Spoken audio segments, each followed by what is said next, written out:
धुरंधर film की दुनिया में हर करेक्टर किसी न किसी को मैनिपुलेट जरूर कर रहा है और इसी बात को ध्यान में रखकर अगर तुम लोगों से पूछा जाए कि इस फिल्म के अंदर सबसे बड़ा मैनिपुलेटर कौन है तो ज्यादा लोग बोलेंगे रहमान डकैत और कुछ लोग बोलेंगे मेजर इकबाल। लेकिन सच ये दोनों नहीं बल्कि इनसे भी ज्यादा डेंजरस एक और आदमी जो खुद कभी बंदूक नहीं उठाता लेकिन दूसरों से जंग जरूर लड़वाता है, जो अपने फायदे के लिए लोगों का यूज करता है और इससे जब कोई आगे बढ़ने लगे तो उसे हटा देता है। धुरंधर की स्टोरी में वो आदमी है जमील जमाली। लेकिन कहानी यहीं पे खत्म नहीं होती बल्कि धुरंधर फिल्म के अंदर एक और कैरेक्टर है जो जमील जमाली जैसे बड़े मैनिपुलेटर को भी मैनिपुलेट करता है और इस वीडियो के लास्ट तक तुम लोग समझ जाओगे कि वो मैनिपुलेटर कौन है, क्योंकि आज के वीडियो में हम धुरंधर के उन कैरेक्टर का साइकोलॉजी डिकोड करेंगे जो फिल्म में मैनिपुलेशन करते हैं और समझने की कोशिश करेंगे कि कौन किसे कंट्रोल कर रहा है और सबसे बड़ा मैनिपुलेटर है कौन। तो धुरंधर फिल्म के इनर लेयर की स्टोरी को समझना है तो इस वीडियो से जुड़ जाओ, क्योंकि यह है साइकोलॉजी सीरीज का 4th एपिसोड। तो इस गेम का सबसे डेंजरस दिखने वाला कैरेक्टर है रहमान डकैत। लेकिन इंटरेस्टिंग बात तो यह है कि रहमान एक्चुअली में एक मैनिपुलेटर नहीं बल्कि विक्टिम है। पर ऐसा नहीं है कि ये मैनिपुलेशन नहीं करता, ये मैनिपुलेशन भी करता है लेकिन अलग ढंग से। जैसे ये अपनी बात बनाने के लिए वायलेंस का यूज करता है और इस वजह से इसका मैनिपुलेशन स्टाइल है कवर्सिव मैनिपुलेशन। इसमें क्या होता है कि इंसान सामने वाले को डराकर उसकी मर्जी को खत्म करके अपनी बातों में आने के लिए मजबूर कर देता है। एंड यहाँ पर वही हो रहा है, वो सबसे पहले डेंजरस मौत दिखाकर लोगों को डरा रहा है, फिर उनसे कह रहा है कि अगर मेरी बात नहीं मानी तो तुम्हारा हाल भी इसी के जैसे होगा। पर यहाँ पर तुम लोग पूछोगे कि मैंने रहमान डकैत को विक्टिम क्यों कहा। इसका जवाब है कि ये जितना पावरफुल बाहर से दिखता है उतना ही वीक ये अंदर से है, और अंदर से वीक होने का कारण है ट्रोमा, जो इसके मन में इस तरह से बैठ गया है कि किसी भी प्रकार का वो डिसीजन लेने नहीं देता। साइकोलॉजी में इसे कहते हैं एक्सटर्नल लोकस ऑफ कंट्रोल, जहां इंसान अपनी जिंदगी के फैसले खुद नहीं ले पाता बल्कि वो दूसरों पर डिपेंड होता है। एंड यही है इसकी वीकनेस, क्योंकि जो आदमी खुद डिसीजन नहीं ले पाता उसे मैनिपुलेट करना बहुत ही आसान हो जाता है और बाकी लोग फिल्म के अंदर इसे मैनिपुलेट कर भी रहे हैं। तो इन सारी चीजों को सुनने के बाद ये क्लियर हो गया है कि ये एक विक्टिम है, और अगर ये विक्टिम है तो सबसे बड़ा मैनिपुलेटर है कौन। तो धुरंधर के इस गेम में सिर्फ रहमान डकैत ही अकेला प्लेयर नहीं है बल्कि इस गेम में एक और प्लेयर है जो दुश्मन को हराने के लिए सबसे पहले मेंटली टॉर्चर का यूज करता है, फिर फिजिकली टॉर्चर करता है। एंड उस कैरेक्टर का नाम है मेजर इकबाल। मेजर इकबाल का मैनिपुलेशन स्टाइल रहमान डकैत से बिल्कुल अलग है। जहां रहमान डकैत लोगों को कंट्रोल करने के लिए फियर का यूज करता था, लेकिन मेजर इकबाल यूज करता है साइकोलॉजिकल प्रेशर का। मतलब वो सीधा अटैक नहीं करता बल्कि वो एक सिचुएशन क्रिएट करता है ताकि सामने वाला इंसान टूटने लगे। जैसे फिल्म में एक सीन दिखाया गया है जहां मेजर इकबाल हमजा के सामने एक इंडियन एजेंट को मार रहा है, पर उसका ऑब्जेक्टिव सिर्फ इंडियन एजेंट को मारना ही नहीं था बल्कि उसका असली टारगेट था हमजा का दिमाग, क्योंकि यहाँ पे मेजर इकबाल को शक था कि उनके बीच में कोई इंडियन एजेंट है, लेकिन उसे पता नहीं था कि वो इंडियन एजेंट कौन है। इसीलिए वो एक साइकोलॉजिकल ट्रिक का यूज करता है। वो हमजा के सामने इंडियन एजेंट को टॉर्चर करता है ताकि यहाँ पे अगर कोई इंडियन एजेंट हुआ तो वो ये सीन देख के मेंटली ब्रेक हो जाए और सारा सच अपने आप ही बोल दे। साइकोलॉजी में इसे कहा जाता है साइकोलॉजिकल इंटिमिडेशन। इसमें क्या होता है कि इंसान जब सच नहीं बोलता तो उसके झूठ के आत्मविश्वास को तोड़ने के लिए उसके मन में फियर और मेंटली प्रेशर क्रिएट किया जाता है। लेकिन मेजर इकबाल का मेथड यहीं पे खत्म नहीं होता बल्कि वो फिजिकली टॉर्चर को सिंबॉलिक तरीके से यूज करता है। जैसे फिल्म में दिखाया गया है कि वो एक इंडियन एजेंट को हुक से घाव दे रहा है, बिल्कुल उसी तरह जैसे उसने एक कॉन्सेप्ट सुन रखा था,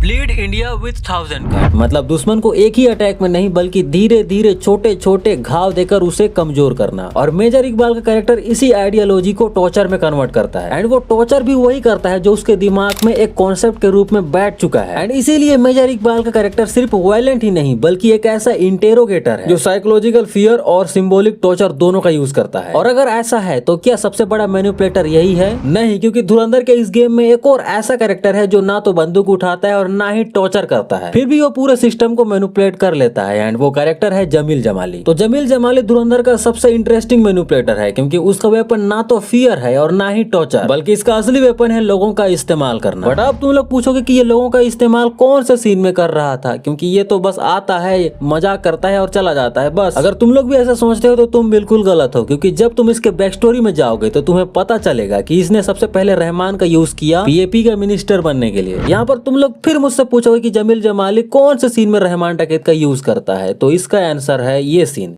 सियासती गति गर्म रखने के लिए आपने कभी रहमान को हिमायती बनाया, कभी एसपी असलम को, आजकल अरशद पप्पू नाम का सांप गले में बैठा हुआ है। जहां हमजा कहता है कि आपने अपने फायदे के लिए सबसे पहले रहमान डकैत का यूज किया, फिर एसपी असलम का, और अब अरशद पप्पू नाम का एक सांप अपने गले में लपेटे हो। एंड इस डायलॉग को सुनने के बाद तुम खुद दिमाग लगाओ कि जमील जमाली, रहमान डकैत और एसपी असलम का यूज क्यों किया होगा, क्योंकि रहमान डकैत तो एक मामूली सा लोकल गैंगस्टर था, वो इसके लिए क्या करेगा। तो देखो इसका जवाब इसी चीज में मिलता है कि रहमान जब लोकल गैंगस्टर था तो जमील जमाली अपना इलेक्शन जीतने के लिए लोकल एरियाज के लोगों को इससे धमकवाता था और साथ ही ओपोजिशन पार्टीज को भी कंट्रोल करवाता था ताकि इलेक्शन में ये खुद जीते। और जब ये सीनियर पॉलिटिशियन और पीएपी बन गया तो इसने सहारा लिया एसपी असलम का ताकि इसे प्रोटेक्शन मिल सके। लेकिन 1997 में एसपी असलम ने जब रहमान डकैत को पकड़ा, क्योंकि रहमान डकैत था लोकल गैंगस्टर और एसपी असलम था पुलिस, तो एसपी ने रहमान डकैत को यहाँ पर पठानकोट से पकड़ा। यहाँ पे इसने एसपी असलम को इस बात के लिए सस्पेंड कर दिया। लेकिन अभी जब रहमान डकैत खुद जमील जमाली से आगे जाना चाहता है तो उसे मिटाने के लिए जमील जमाली वापस से एसपी असलम को रीजॉइन करवा रहा है और साथ ही वो अरशद पप्पू को भी अपने पास रख रहा है ताकि इसे मारने में कोई चूक ना हो। तो ये था जमील जमाली की कहानी, जहाँ वो अपने फायदे के लिए लोगों का इस्तेमाल कर रहा है मैनिपुलेट करके। एंड इसी मैनिपुलेशन को स्ट्रेटेजिक मैनिपुलेशन कहते हैं, जहाँ इंसान खुद एक्शन नहीं लेता बल्कि वो दूसरों को मूव कराता है ताकि उसका काम हो जाए। तो यहाँ तक आने के बाद तुम लोग को पता चल गया होगा कि धुरंधर फिल्म का सबसे बड़ा मैनिपुलेटर जमील जमाली ही है, क्योंकि ये लोगों को भेड़ बकरियों की तरह इस्तेमाल करता है और अगर इनमें से कोई आगे बढ़ने लगे तो वो उसे हटा देता है, चाहे एसपी असलम हो या रहमान डकैत। लेकिन धुरंधर फिल्म में एक और ऐसा कैरेक्टर है जो जमील जमाली जैसे बड़े मैनिपुलेटर को भी इजीली समझ लेता है। एक ऐसा प्लेयर जो ज्यादातर वायलेंस का यूज नहीं करता और ना ही टॉर्चर का यूज करता है, बल्कि ये इंसान की साइकोलॉजी को समझकर उसे कंट्रोल करने लगता है। एंड वो कैरेक्टर है हमजा। तो हमजा का मैनिपुलेशन स्टाइल धुरंधर फिल्म के बाकी कैरेक्टर से काफी अलग है। जैसे रहमान डकैत वायलेंस का यूज करता है, मेजर इकबाल साइकोलॉजिकल प्रेशर का यूज करता है और जमील जमाली स्ट्रेटेजिक प्लान का यूज करता है। बट हमजा इन सब से हटकर यूज करता है ऑब्जर्वेशन का, जहाँ वो सबसे पहले लोगों को स्टडी करता है, उनके तौर तरीकों को देखता है और सबसे इंपॉर्टेंट चीज उनकी वीकनेस को भी समझने की कोशिश करता है। और जब किसी इंसान की वीकनेस समझ में आ जाती है तो उसे मैनिपुलेट करना बच्चों का खेल बन जाता है। फिल्म में इसका सबसे बड़ा एग्जांपल रहमान डकैत के साथ देखने को मिलता है, क्योंकि हमजा रहमान डकैत के बारे में बहुत जल्दी समझ जाता है कि ये आदमी पावरफुल तो है लेकिन ये डिसीजन ले नहीं पाता एंड इसके इसी वीकनेस को जैसे ये मैनिपुलेट करता है इसका भरोसा जीतने के लिए। लेकिन हमजा सिर्फ रहमान डकैत को ही नहीं बल्कि जमील जमाली को भी समझ जाता है, इसीलिए वो इस सीन में डायरेक्ट उसके मुंह पर बोल देता है, सियासती गति गर्म रखने के लिए आपने कभी रहमान को हिमायती बनाया, कभी एसपी असलम को, आजकल अरशद पप्पू नाम का सांप गले में लपेटा हुआ है।